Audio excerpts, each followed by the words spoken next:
Hello, I'm Andrew Pritchard, and thank you for watching today's Canada Regional Forecast, brought to you by Nutrien Ag Solutions. So check in with the jet stream on Tuesday morning. We continue to watch this ridge of high pressure spinning across the western United States, but over the top of that, we've got little shortwave troughs making their way up and around that, bringing some precipitation, some cooler weather to parts of the Canadian prairie.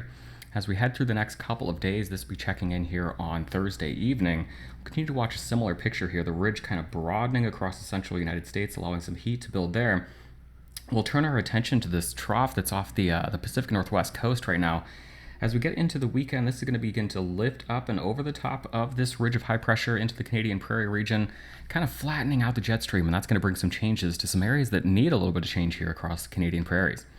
Looking at the temperature outlook here for the next 10 days, the first 5 on the left, and then the 5 days that follow that over here on the right. Again, watching some cooler temperatures across the Canadian prairie region, and then we'll be watching for a similar picture here as we head into the 6 to 10 day time frame here. Just a cooler and a wetter pattern setting up for many across the Canadian prairie. The next 2 weeks, precipitation outlook right now, over the next week, we're going to begin to bring some precipitation into southern Alberta, a region that badly needs it, but keeping things pretty active across the Canadian prairies even as we head into week 2. I would say especially as we head into the weekend and then the early part of next week is when we're really going to start to bring some precipitation into parts of the southern prairies, which have really been left out by some of the more active weather over the last couple of weeks. Looking at the satellite picture right now, this is the upper level system right here. Let me draw it in white. You can see the counterclockwise flow around that. This is the frontal boundary extending off to the south that's bringing some rain activity to parts of the Canadian prairies right now, across parts of central Alberta and then parts of central Saskatchewan right now, seeing some shower and thunderstorm activity. Here's a look at the radar that does kind of show that right now, the most widespread precipitation activity making its way through parts of central Alberta right now, kind of along and south of a Grand Prairie to Edmonton line, but still seeing some showers as well as you head off to parts of central Saskatchewan and then southern portions of Manitoba, getting some very light and very isolated precipitation activity as well. And again, that's because of the upper level system spinning away up here and the frontal boundary extending back off to the south and to the west from there. So we take a look at the upper level pattern here, 500 millibar, and we'll take this out for the next 7 to 10 days or so. As we wake up on Tuesday morning, again, the ridge axis across the western United States, this upper level trough, this is what's bringing the rain to parts of the central prairies right now on Tuesday morning, and they'll bring some to parts of southern Alberta, especially as we head through the next 24 to 40 hours. Here's our player for next week. Let me take my drawings off the picture, and what you're going to see is this ridge right here kind of broaden out across the central U.S., and then we're going to watch this feature kind of come up over the top of it and see how things change. So let's get this going into motion. We'll bring this back here. We'll pause it, come back to Tuesday. We'll take it slowly into midweek. Here's Wednesday and then Thursday. By the time we get into the weekend now, Friday and Saturday, here's where we watch that ridge kind of broaden. We'll start talking about some heat across parts of the Corn Belt in the United States, but here's this big trough beginning to move ashore now across parts of the Pacific Northwest, and then moving into the Canadian prairie here as we get into the end of the weekend into early next week. This is around the Sunday, Monday time frame. This is going to bring some more rain to parts of the southern prairies, but it's also, look what it does to the jet stream here. Now we don't have the big ridge over the either the central U.S. or across the western U.S. like we've had over the last several weeks. It's a flatter pattern right now here, more zonal jet stream flow, and that's going to keep parts of the Canadian prairies and parts of the upper Midwest and the northern plains of the United States, kind of that U.S.-Canadian border, in a very active pattern, a cooler pattern for the Canadian prairies, but one that's going to not be completely dry. We'll keep precipitation in the forecast, especially again early next week. We'll look at the flow of the jet stream here, looking at the actual jet stream winds here at 500 millibars. This is a great level to pick out our short waves, those patches of strong jet stream winds that kind of drive the weather down to the surface. Here's that patch of stronger jet stream winds right now associated with that upper level low. That's bringing the precipitation to parts of the Canadian prairies early this morning. This is another little patch here that's bringing some shower and storm activity to parts of the eastern Corn Belt in the United States where we badly need it. And then here is that circulation off the Pacific Northwest coast that's going to be impacting our weather as we head into the weekend. Let's go ahead and let's play this out. We'll do the same thing. We'll pause it, kind of step back, watching how things evolve. As we head into the end of the week, into the weekend, now we're watching this storm system coming ashore. This one could bring some thunderstorm activity, perhaps some severe weather to parts of the southern prairie. We'll have to kind of watch how this evolves early next week. If it takes this southerly track, maybe more of a northern plains in the United States severe weather threat, but here's where it starts to flatten out. Again, you see the difference here with this big clockwise flow around that ridge across the western U.S., and we take it all the way out to early next week, about a week from today. And here you see that flat zonal flow, keeping things cooler, keeping things stormy across the Canadian prairie. Take a look at the temperature anomaly forecast right now. So the red colors, the warmer colors, would be warmer than average. The blue and the green would be cooler than average. We're starting off the week with a little bit warmer weather across the southern prairies. Of course, we have a front right here, and that's why we've got the shower and storm activity across the region. So cooler air is coming in on the backside of that, where we've been warmer for the last couple of days. Let's take the drawings off. Let's play this out. You see the front move south through the region, getting through here by the time we get to tonight, bringing cooler temperatures to the entire Canadian prairie region. This holds on for the most part, unless you're in parts of southwestern Alberta, where we start to get some warmer air coming in advance of the next approaching storm system as we get into the late this week. So this is Thursday, Friday. So we get into the weekend now. You remember, we talk about this every time, that warm air advection in the leading edge of the approaching storm system, cool air advection on the backside. Here you can draw in the storm system here. This would be early next weekend, so Saturday. Let's take this out a bit further. Here comes that cooler air on the backside of things, cooling us back down as we get into the back half of the weekend, into next week. If we play this out all the way into next Tuesday, here's where you really see the cooler pattern locking in over the back half of the weekend into early next week, with those thunderstorms remaining in the forecast, showers and storms, keeping things wet and cool. Precipitable water, this is a way of looking at the moisture content within the atmosphere. I show this for differing reasons each time.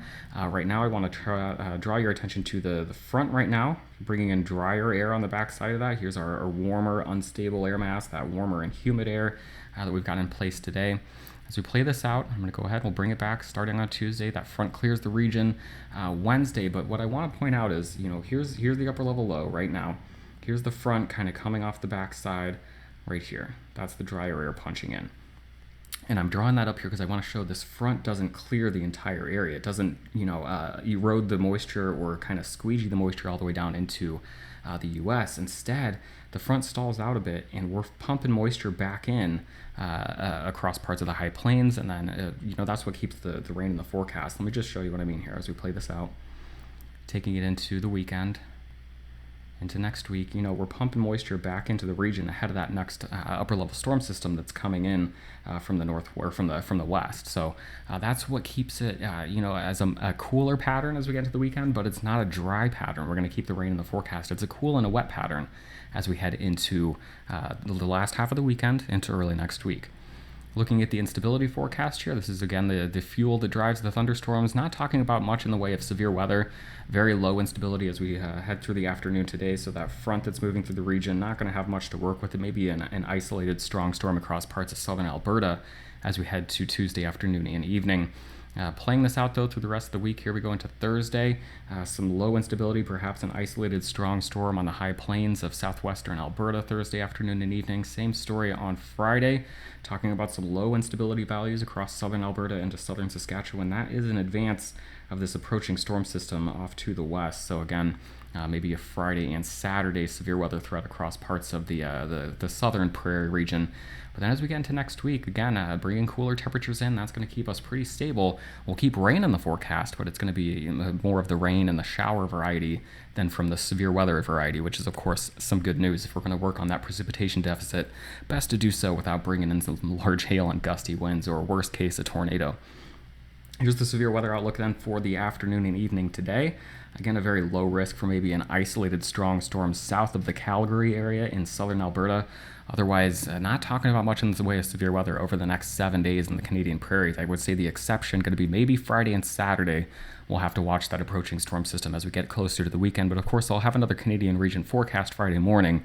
And if that's going to become a larger threat, we can discuss it in depth on Friday. Looking at the precipitation forecast then, this will kind of show things, what I've been kind of talking about, the picture I've been painting. As we head through the day today, here's that front making its way through the southern prairie region, bringing some isolated to scattered showers. The heaviest going to be in southern Alberta. Then as we head through the rest of the week, maybe some light showers between Wednesday and Thursday, but the heavier precipitation holding off for later in the week. Beginning Thursday night and Friday across parts of Alberta, taking this into Saturday, here comes that next storm system moving ashore. Now we're starting to get more regular precipitation across the Canadian prairies. Here as we get into Saturday, Sunday, same thing. Monday, same thing. So it really becomes kind of a reloading situation here across the Canadian prairies, an area where we badly need it as we get into the later part of the week, into the weekend and early next week. The accumulated precipitation forecast that follows that, again, the pattern will be kind of clear here. Let me go ahead and we'll bring it back. This is the precipitation that comes from this first frontal boundary. So we're looking at through Wednesday evening now. Again, scattered in nature, heaviest in this area across parts of south and western Alberta. Then we move into Thursday. Now we're starting to see the next round beginning across parts of Alberta here on Thursday and Thursday night. If we're talking about the southern prairies, though, it really begins to kick in here as we get into Saturday. Now you're starting to see the accumulating precipitation in a more widespread fashion, more uniform fashion, and that takes us all the way into Tuesday of next week. So you see the precipitation in the forecast across the Canadian prairies in this region here, and we get excited, but we have to understand this is still 4 to 5 days in the future. We're not talking about this happening until we get closer to the Friday, Saturday, Sunday, Monday time frame. And so we'll have to kind of watch it over the next couple of days, make sure that we stay steady with this forecast, and we'll give an update on Friday morning. This, of course, an area that we badly need it. We'll check in one more time with the soil moisture, a difference or situation here on Tuesday morning across the Canadian prairies. And we've been talking about it over the last several weeks, this area of dryness across the Canadian prairies, where it hasn't been completely dry across the southern prairies, but certainly more isolated, more hit or miss in nature than it has in areas further to the north. So we'll zoom in, we'll look at Alberta, talk about the precipitation forecast in this region. This, of course, where we expect it to be the heaviest. Watching for this corridor of precipitation across parts of southern and southwestern Alberta. We'll get a dose of that here Tuesday afternoon and evening, but of course the heavier amounts lingering for later in the week into the weekend. Your high temperature forecast here, a front moving through as we go through the afternoon today. That's going to keep us cooler in the mid-teens across much of Alberta, upper 20s to the south where the front hasn't quite made it yet. Similar story for the day on Wednesday. We'll warm up in advance of the next storm system here on Thursday and Friday, but check out the cooler weather coming in on the backside here as we get into the weekend on the backside of that next storm system. High temperatures back in the middle teens for the day on Saturday. Pivoting off to the east, we're looking at Saskatchewan and Manitoba right now. A similar story as we head through the day on Tuesday. Let me go ahead and bring things back. We'll go through Tuesday all the way through Wednesday evening. Now, here's the first frontal passage. Not much to see across the southern prairies here of Saskatchewan and Manitoba. Maybe an isolated shower, an isolated storm, but mostly going to be a dry frontal passage here Tuesday and Wednesday. As we take this out a bit further, though, it's as we get into the weekend, we start to see more widespread precipitation, perhaps working its way into the area. And again, I don't want to make this a sure thing promise. We'll check back in with Eric's video on Thursday morning, and then we'll have another Canadian region forecast Friday morning where we can kind of hone in on the details. But it does look like there's hope at the end of the tunnel here across the dry southern prairies here, especially southwestern Saskatchewan, especially southern Alberta, areas that have really been missed by the last few storm systems, hoping to cash in as we get into the weekend. Your high temperature forecasts over towards the east here for the next 5 days. Here we go for Wednesday, anywhere from the lower teens to the upper 20s as you head from north to south. And then your day on Wednesday, very similar. Thursday, we start to feel some warm air advection coming in advance of that next storm system, warming into the upper 20s across southwestern Saskatchewan. Warmer in a more widespread fashion on Friday, and then Saturday, here you go, you draw in the storm system, warm air advection in advance there, and then cooler air coming in on the backside. As always, Eric Snodgrass will have an in-depth look at the evolution of the next 1 to 2 weeks in our Thursday morning ag forecast video, and you can catch your next Canadian region forecast right here on Friday morning. Have a great day.